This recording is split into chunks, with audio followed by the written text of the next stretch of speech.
The Rift? Anna and Fred Argent were the happiest couple at the Cosmic Imperial Ball. They were dancing, feeling like newlyweds, enjoying every touch and move the other made. But all the world saw was a man dancing with another man's wife, but she was his wife. How? You wonder? The man was a time traveler stuck in a time loop.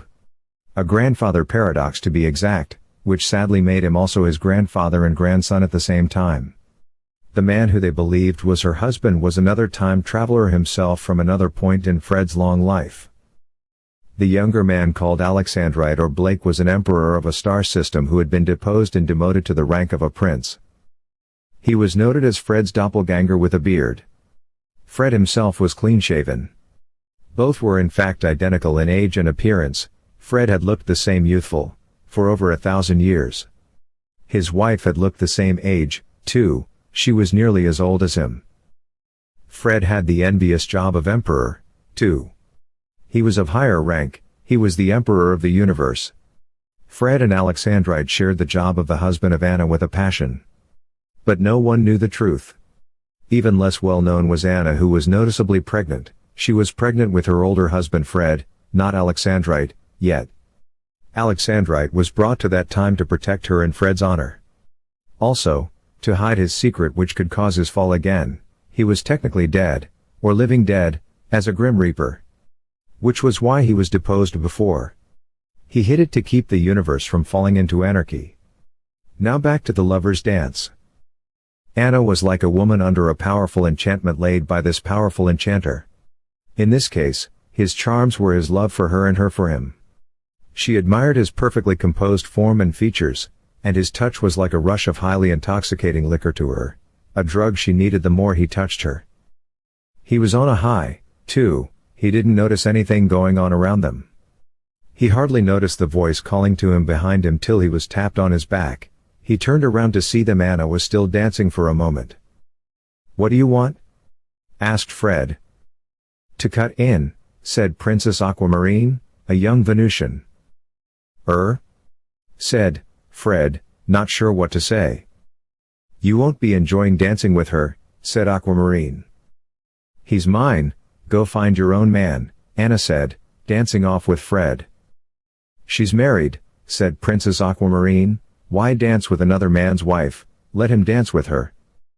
Fred thought he was looking too obvious, dancing with his wife. He should mix. He'd been dancing with her too long, people would talk. He stopped dancing and turned to Princess Aquamarine. "You are right," said Fred. Anna looked hurt and insulted. "Fred," Anna said, hurt by his cruel words. "Do you want to dance, Princess Aquamarine?" asked Fred diplomatically, thinking it would hide his relationship dancing with an unattached woman. "Yes," said Princess Aquamarine, "dance with your husband." "I will," said Anna, storming off in a fit of rage, not understanding why her husband abandoned her for a known gold digger who wanted to marry a king. Anna came back to the dance floor with her younger husband Alexandrite and began to dance. "Hello, Gramps," said Alexandrite seeing Fred. "Hello, boy, Anatis found you good. Sorry I was monopolizing her," said Fred. "It's okay," said Alexandrite. He knew how much he loved Anna. Anna was even more hurt by her husband's manners. Anna wanted revenge. She started obviously flirting with Alexandrite and insulting Fred's company and dancing. "Anna, what are you doing?"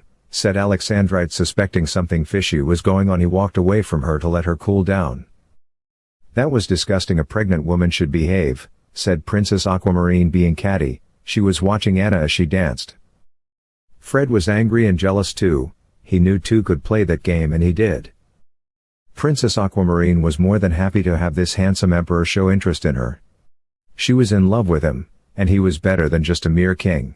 He was the highest ranked man in the universe, the celestial emperor. His rank made him more handsome. She thought they'd be a good match, and he was a widower, so there was no wife in her way.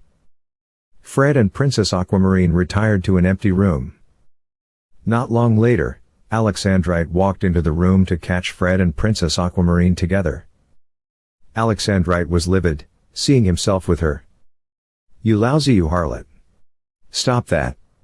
screamed Alexandrite. Don't call her a harlot, Fred said defensively. I'm not, I'm calling you a harlot, you lousy traitor, shouted Alexandrite. Fred kissed the girl again.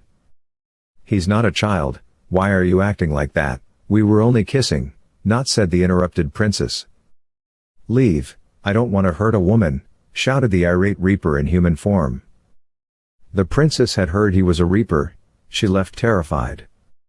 Alex, said Fred, who stopped talking because he was king, hit in the mouth by Alexandrite. Fred fell to the ground. What the hell do you think you were doing? Said Alexandrite coldly. I was? Said Fred, nervously, as he nursed his painful mouth. You betrayed our wife. You betrayed our hearts. I know how much we love Anna. You aren't worthy of her, you old cad. We belong with Anna, not a gold-digging harlot who does anything for a title, said Alexandrite. Fred looked ashamed of himself. I know.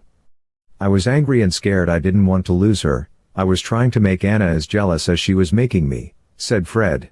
She was doing the same, I think, Fred, said Alexandrite, realizing why she was acting up. Anna, my love, come here, I need you, said Alexandrite. Out of thin air appeared Anna. Hello honey, said Anna to Alexandrite, then she saw Fred and looked ashamed. Fred wants to kiss and make up, said Alexandrite. You were cheating on me, you. Anna couldn't finish speaking because Fred was kissing her. Anna was angry at first, then she was happy she had him back.